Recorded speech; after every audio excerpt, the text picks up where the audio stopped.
Bonjour, une petite vidéo pour les élèves de première, c'est la question d'ensemble de points. Il faudra notamment déterminer tous les points M, tels que le produit scalaire des vecteurs AB et BM soit égal à 3. Dans l'énoncé de l'exercice, on apprend que A et B sont 2 points, tels que la longueur AB soit égale à 2. Dans un premier temps, on demande de placer sur la droite AB le point H, tel que le produit scalaire des vecteurs AB et BH soit égal à 3. Et on nous pose enfin la question, où sont situés tous les points M, tels que le produit scalaire des vecteurs AB et BM soit bien égal à 3. Je vous laisse appuyer sur pause, c'est un exercice très classique, il n'y a rien de très compliqué, mais il faut chercher un petit peu afin de bien comprendre comment on s'y prend à chaque fois. Passons à la correction de cet exercice, et donc pour commencer, on va représenter donc deux points A et B, tels que la longueur AB soit bien égale à 2. Et donc je vais en profiter d'ailleurs pour faire une droite. Voilà, donc je peux placer par exemple le point A et le point B. Donc avec un point A que je vais situer ici, et un point B que je vais situer là. Donc placé sur la droite AB, maintenant le point H, tel que le produit scalaire des vecteurs AB et BH, soit égal à 3. Bon, il va falloir réfléchir un petit peu. Alors déjà, le point H, il appartient à la droite AB. Et donc finalement, les vecteurs AB et BH sont donc forcément collinéaires, puisque les trois points A, B, H sont forcément alignés. Et c'est là qu'il faut se souvenir que lorsque les vecteurs sont collinéaires, il y a deux possibilités. Soit le produit scalaire des vecteurs AB et BH est égal donc au produit des longueurs AB et BH. Alors ça, c'est dans le cas où les vecteurs sont collinéaires et de même sens.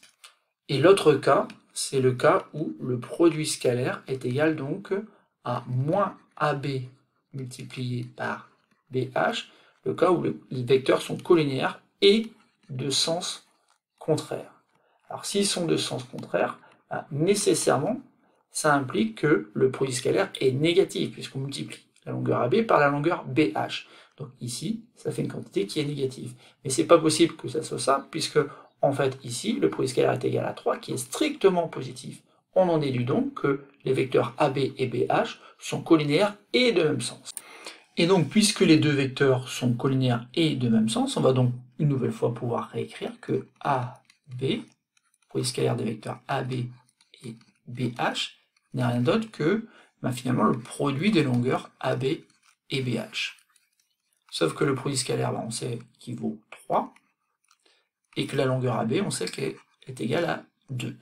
Et du coup, on a que 3 est égal à 2 multiplié par BH, ce qui permet d'écrire que tout simplement BH est égal donc à 3,5 ou encore 1,5. Et donc maintenant, on sait placer le point H. En effet, il faut s'arranger pour que les vecteurs AB et BH soient collinéaires et de même sens. Et ensuite, donc, il faut placer donc, le point H à une distance égale à 1,5 du point B. Et donc si je veux avoir des vecteurs collinéaires et de même sens, le vecteur AB, je connais son sens, et donc le vecteur BH, il doit avoir le même sens, ça veut dire qu'en fait, il faut chercher le point H plutôt à droite du point B. Et donc maintenant, en prenant la règle, j'ai plus qu'à placer un point à une distance de 1,5 par rapport au point B. Donc 1,5, ça m'amène ici, voilà. Et ce point, donc, je vais le noter H. Il ne nous reste plus qu'à répondre donc à la deuxième consigne, qui demande tout simplement de répondre à la question où sont situés tous les points M tels que le produit scalaire des vecteurs AB et BM soit égal à 3. Et donc ici, il faut bien voir que cette première consigne, qui nous a permis de placer un point H, en fait, va nous aider à répondre donc à cette question.